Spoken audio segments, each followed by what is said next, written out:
what I'm seeing with this new generation of creators growing an audience and what that means for your future, particularly in the horror genre. Um, this past weekend, two films came out from YouTube TikTok creators who moved into horror. That's Curry Barker, who is 26, who started off as a like YouTube and like TikTok creator, created a really low budget film called Milk and Cereal that was directly released online. Yeah. Building up that audience, then got his next feature, which is Obsession, and is taking, the world by storm, to get picked up by Focus Features and Blumhouse. And so he, created this movie, Obsession, for under $1 million, about 750,000 from, what I've seen, shot it with a lot of practical effects, makeup, duct tape, he said, and his dad. It premiered last year at TIFF and then went wide in May 2026, and so far has grossed 75 million. Yeah. And then Kane Pixels followed a similar parallel path, but slightly different, with his Backrooms, which is a found footage series on YouTube, based on internet horror lore, shot alone with no budget, and has accumulated over 100 million views. A24 picked it up and is going to put it out. And what I thought was really interesting here is that horror seems to be the only genre in which you can kind of come in from the bottom and then just like immediately get a deal by proving that you already know what you're doing, have an idea, a super creative idea, or like a remix, right? Like Obsession is based off the monkey's paw idea, and then coming up with like an original story around that, and having that get picked up. And I think it's one of two things. One is that like they've spent this time building story digitally through TikTok and YouTube. Yep. They've learned how to create a story that engages people on the small screen, so much so that it then grows into like this big idea for the big screen. Yeah. And the other thing being that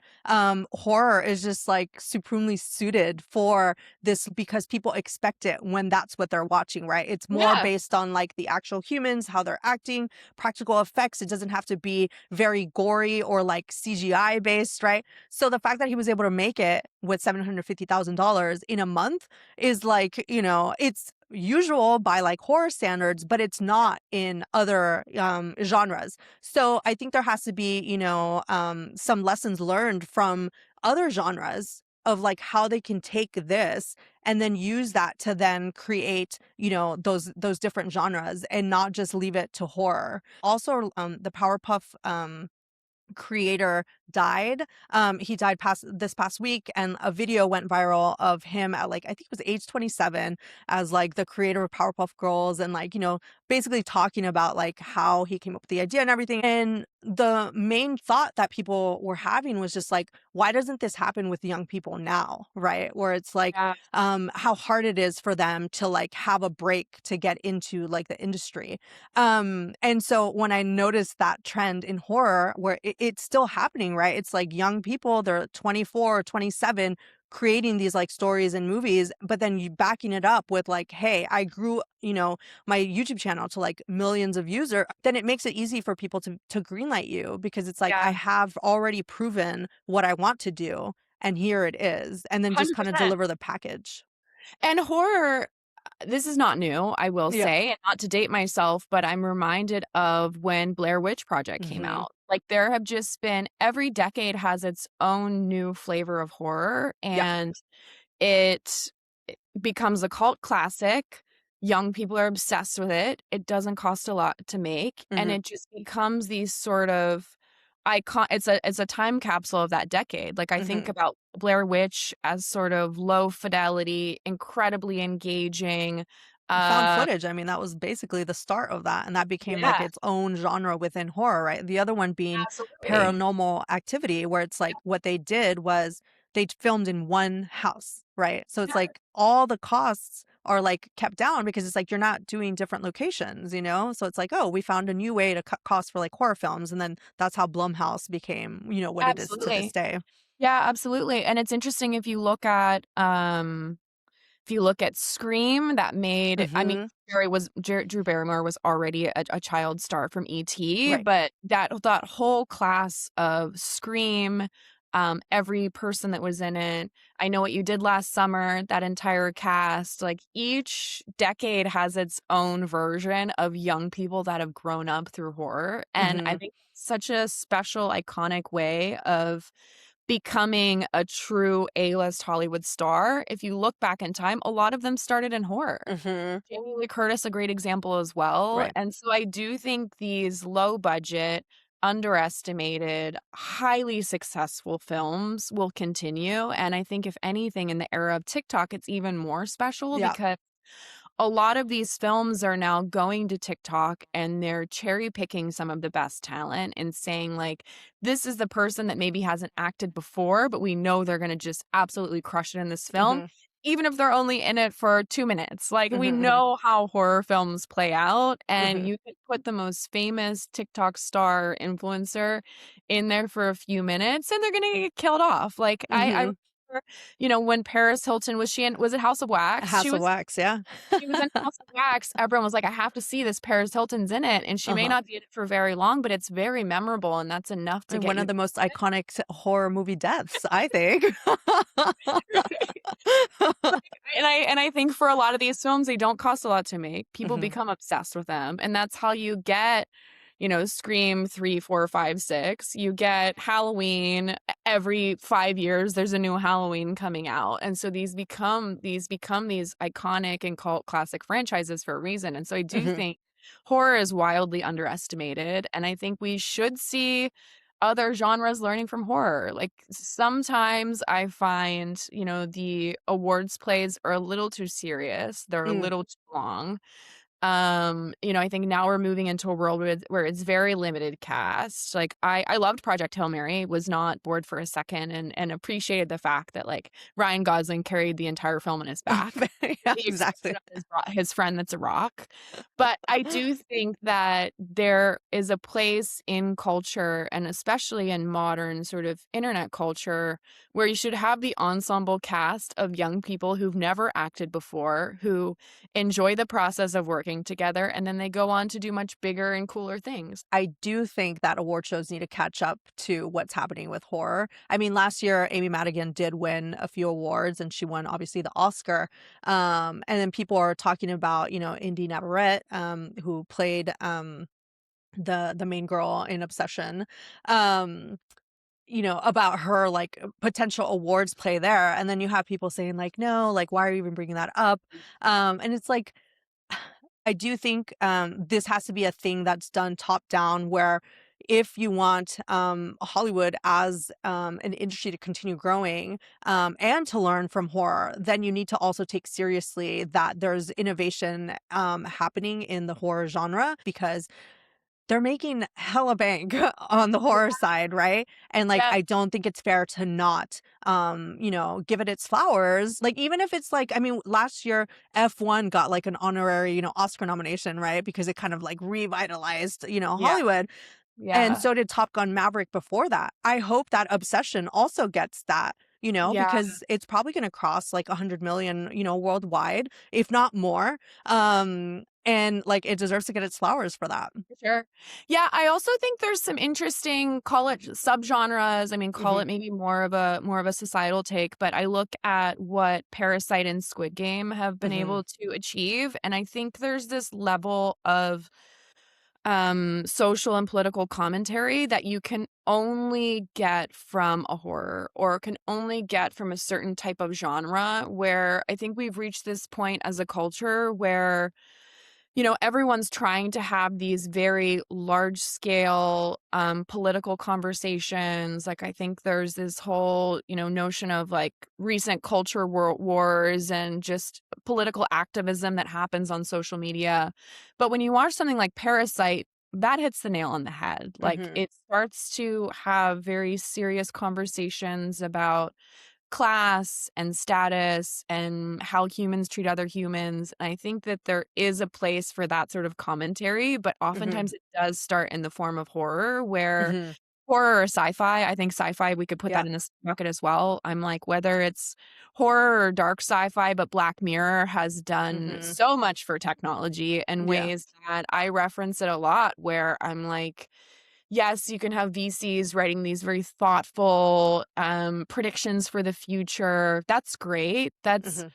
That does not translate or hit home as much as seeing an episode of Black Mirror where you're like, Mhm. "Oh, wow, there's a world where I see us going in this direction very quickly." And I think that film does that in such a special way where Mhm. instead of just endlessly debating certain topics over different mediums, like these horror and sci-fi films are able to translate the things that we're thinking about into a visual way where it really comes to life. Yeah, definitely. I was thinking that recently because I read Catabasis by R.F. Kuang, which is basically a new version of Dante's Inferno, and these philosophical debates about immortality and life and death and like what it means as you're going through the process and thinking about your own life, what you're willing to sacrifice or not. And that's why I think it's so important for everybody to be paying attention to art, to read fiction. Like I Mhm. hate that like line of like, so many people in tech being like, I hate to read fiction. You're missing out Yeah. on so many life lessons, and not just empathy, but like, thinking about philosophy and our place in the world by reading it through books or watching, horror films and, sci-fi. I think that's one of the biggest reasons why Project Hail Mary was so popular was because it was one of the few films that talks about tech optimism and like Yeah. fixing the world through science and technology and not just having it be a horror show.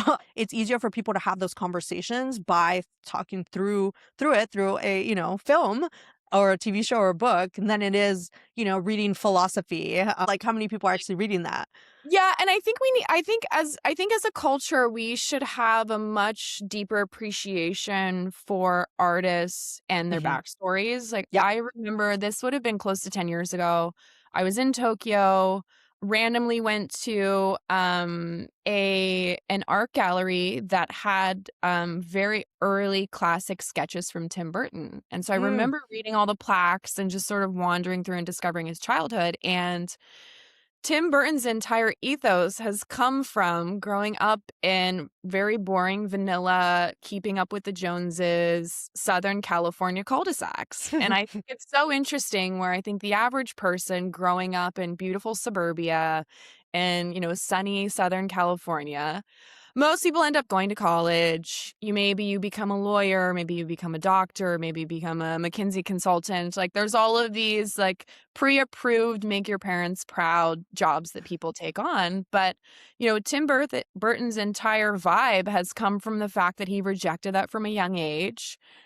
His sketches were very dark depictions of sort of America, suburbia. And then that's translated into whether it's Edward Scissorhands or Nightmare Before Christmas or, any of his works, you sort of get that feeling Yeah. where it's like he didn't want to live an average life. He hated growing up in the suburbs. And instead of just sort of biting the bullet and, becoming what his parents expected of him, he ended up producing some of the most classic films of our generation. And so I think we do need to appreciate the fact that, like, whether you start in horror, whether you self-publish and it's something that doesn't immediately take off, like many creatives have been very true to their own ethos and it's come from like a real place of their personal journey. And I think we really need to respect that and appreciate that. Where I think right now we're in a culture where we run the risk of everything looking the same, Mm. and one type of piece of content, one type of story arc, one type of book does well, and then we all immediately wanna copy it, and I'm kind of encouraging everyone that I know and specifically creatives to take a step back and really reflect on, like, what are the things that you wanna be known for and that you Yeah. wanna build?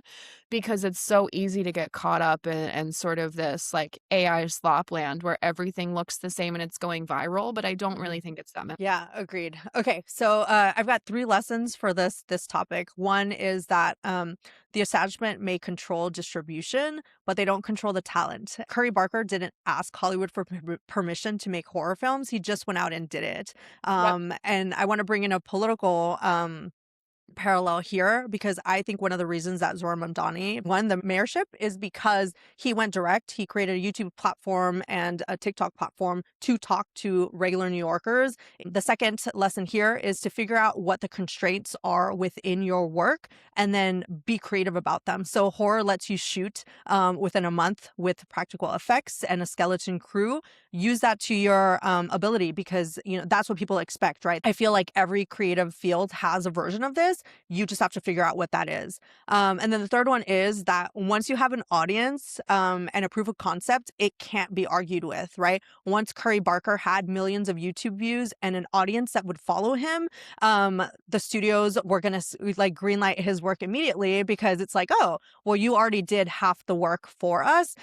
Similar here with Mamdani, he grew that organic following. So go around the establishment if you Yep. can and are able in order to get your work out there. And I think this is especially important for like young people that want to make their mark in the world and don't just want to sit back and like wait their turn for like, the boomers and Gen Xers to retire. Like if you have ideas, start putting those out there, whether it's writing, whether it's on video. Make sure that you're putting that out there because that's how you're going to differentiate yourself from everybody else that's creating or copying what other people are doing. For sure. Yeah, I completely agree. I'm kind of reminded, like, if you look at the best comedic actors over the years, if you look at Robin Williams, if you look at Hmm. Jerry Seinfeld, if you look at any of the people that make you laugh the most on TV, the majority of them have started in stand-up. And the reason for Hmm. that is there is nothing standing between you and some dingy comedy club or Second City or Groundlings or any of these schools to go learn comedy as well. And so I do think there's a path where it's very hard to wake up one morning and say, I wanna be a Grammy award-winning artist. I Hmm. wanna be an Oscar-winning actor. Like, those are very big, lofty goals, but you can say, "I'm gonna make a song in my bedroom. I'm gonna put it up on TikTok and see if people use it in any of their videos." You Hmm. can say, "I'm gonna go to my local comedy club. I'm gonna work on some material, and then I'm gonna put it on the internet." And so I think there's baby steps to all of these big lofty goals that people have in mind, and if anything, we've really reduced the barrier to entry because you don't even I'd argue maybe you don't have to go to a comedy club at all. Maybe you just Right. put it straight on the internet and that's how you get discovered, and so I do think it's about consistency. I do think it's about being true to the art form. I do think it's about, like, as you said, finding that entry point. Just because you start in horror doesn't mean that you are gonna do horror your To stay entire there, yeah. career. Maybe you have 1 or 2 hits, then you get into very serious, dramas, and then you end up sort of evolving your art form, with baby steps and as you have more budget and more resources and more access to great talent.